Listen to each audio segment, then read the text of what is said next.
Mike, today we're going to talk about the mail. Oh no, the more American Postal Service trucks caught on fire. I mean, statistically, yes, but that's not the topic of this episode. Today, it's rocket mail. Oh wow, is this different to the pneumatic tube mail?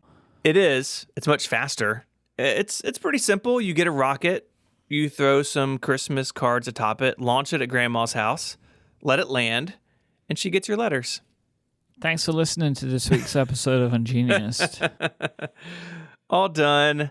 But yeah, let's get into it some more. Over the years, several companies and countries have attempted this with varying success. German author Heinrich von Kleist was the first to propose it back in 1810. He suggested that artillery could be hollowed to carry letters and fired in such a way that it would land in softly predetermined areas. He had determined that a network of artillery hardware could deliver a letter a distance of 180 miles in just 12 hours.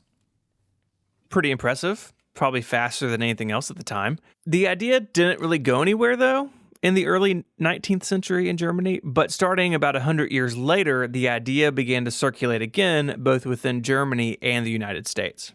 In the 1930s, tests were undertaken by an Austrian rocket designer named Friedrich Schmiedel. He launched the first rocket mail with 102 pieces of mail between two towns about 2 miles apart. Several other tests followed in Austria, mostly funded by stamp collectors and postal enthusiasts. Yes, they're real. By 1935, the tests had fizzled out and the government forbade the possession of explosives.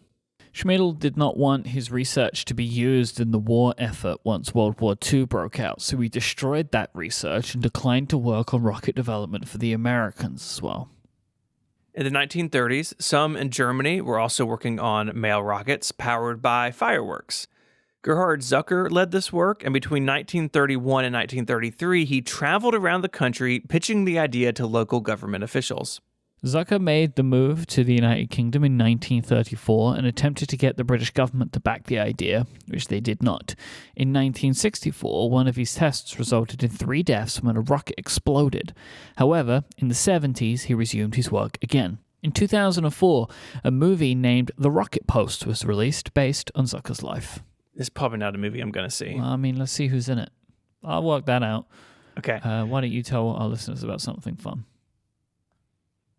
This episode of Ungeniused is brought to you by Rocket Hey-o! from Relay FM. I didn't know that Hey! at the time, but it really works out. Quiz time, Mike. What was one of the first podcasts that was wholly Relay FM produced? I'm going to guess it's Rocket. That's true. Mm-hmm.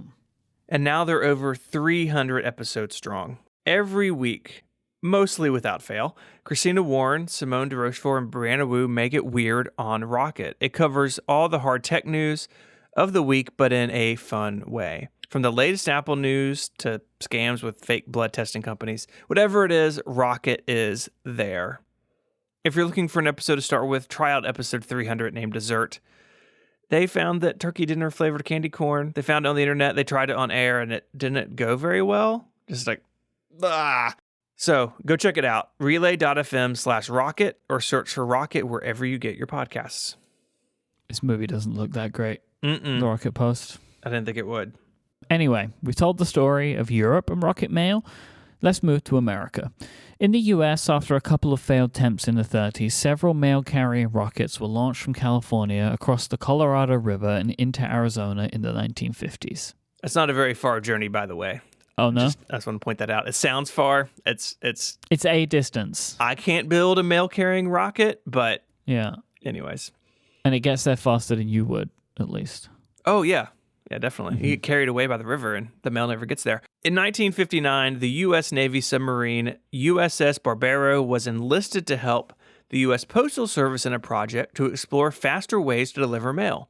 In June of that year, it fired a cruise missile from the sea toward a naval station in Florida. That test was successful, and the USPS officially established a branch aboard the submarine, using it to deliver some 3,000 pieces of mail. United States Postmaster General Arthur E. Summerfield said that the event was, quote, of historic significance to the peoples of the entire world. And before man reaches the moon, mail will be delivered within hours from New York to California to Britain to India or Australia by guided missiles. We stand on the threshold of rocket mail. As it turns out, NASA would win that race. So you say. Come on. You don't know. There might be rocket mail flying all over the place. How would you know? Well, let's keep reading and see what happens. Well, I mean, secret rocket mail. Oh. You know? Anyway, this didn't actually really come to pass. The Department of Defense saw this as a measure of the company's technical abilities, but believed the cost wasn't justified. That, combined with the rise of faster aircraft, kind of meant that the idea was dead on arrival anyway. That said, it lives on in the hearts and minds of true rocket mail believers.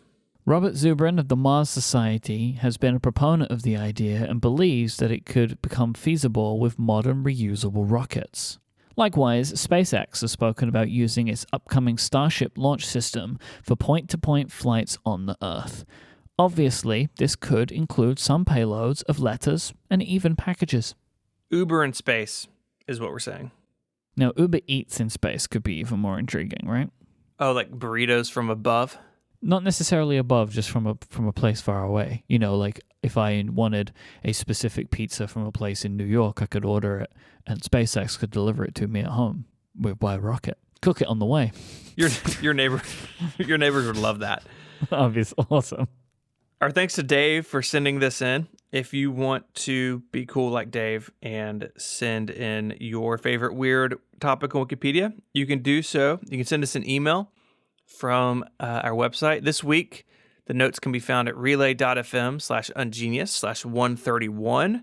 You can also find us on Twitter. The show is @ungenius. You can find Mike there as IMYKE, and you can follow me on Twitter as ISMH. I send my tweets by rocket. Do you? Yeah. The podcast? Possibly. Until our next delivery gone wrong, Mike, say goodbye. Bye-bye. Bye, y'all.